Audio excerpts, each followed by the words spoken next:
ఓం గురుభ్యో నమః.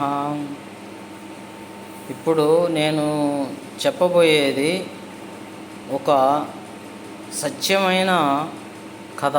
ఆ కథలోని నీతిని చూడండి. ఆ కథ ఎలా ఉందనే దానికి ఇది పురాతనమైన కథ, స్టోరీ అన్నమాట. ఇది ఒక సత్యవంతుడు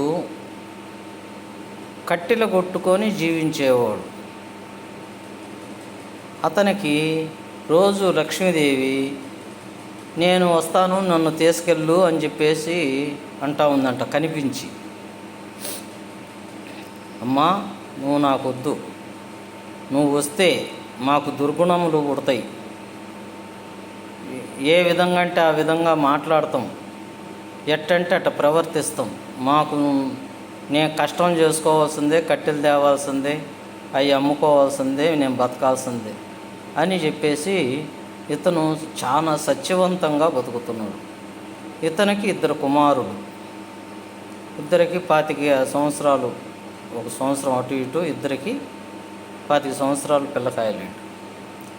వీళ్ళు ఏం చేస్తుందంటే, ఒకరోజు లక్ష్మీదేవి ఈయన ఎమ్మటి పడింది.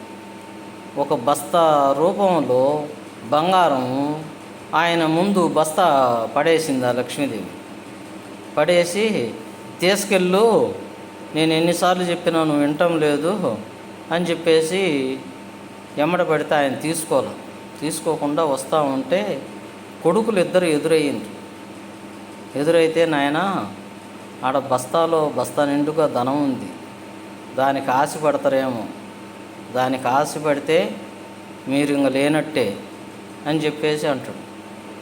ఈయన సత్యకాలపోడు, ఈయన బతకడు, మమ్మల్ని బతకనీయుడు అని చెప్పేసి ఆయన్ని ఎటకారం చేసి ఆమెన పోతుండగానే బస్తా కనిపించింది.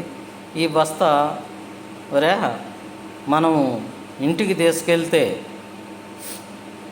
అందరు చూస్తారు, సాయంకాలం 6 గంటల పైన నువ్వు నాకు అన్నం తీసుకొని రా, నేను అన్నం తినేసి ఇద్దరం, నువ్వు అన్నం తిని అన్నం తీసుకొని రా, ఆమెను ఇద్దరం తిని 2 మూటలుగా కట్టుకొని ఆమెను ఇంటికి తీసుకెళ్దామని చెప్పేసి అన్న సలహా ఇచ్చిండు.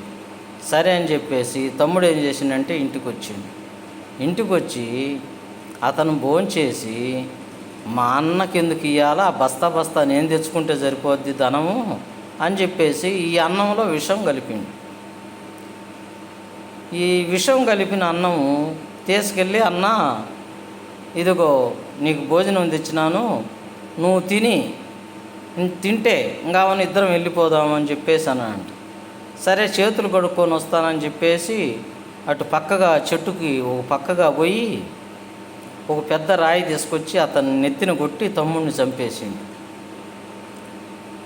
ఇప్పుడు ధనం నాకొక్కడికే మిగిలింది, మొత్తం అన్నకి నాకే మిగిలింది ధనం అంతా అని చెప్పేసి ఈ అన్నం తినేసి ఇంకా అవన ఈ ధనాన్ని తీసుకొని పోదామని చెప్పేసి ఇతను అన్నం తిన్నాడు. ఇతనేమో తలకాయ బగల కొట్టి చంపేసిండు, ఇతనేమో అన్నం తిని చచ్చిపోయిండు. ఇది దురాశకి పోయినప్పుడు ఇలాంటివి జరుగుతాయని చెప్పేసి పెద్దలు చెప్తూ ఉంటారు.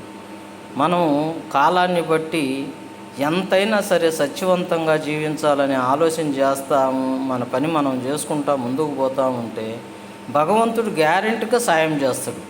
మీరు రెట్టింపు కష్టం చేయండి, మీకు విజయం గ్యారెంటీగా లభిస్తుంది. అంతేగాని ఏదైనా తప్పుడు మార్గాలకు పోకాకండి.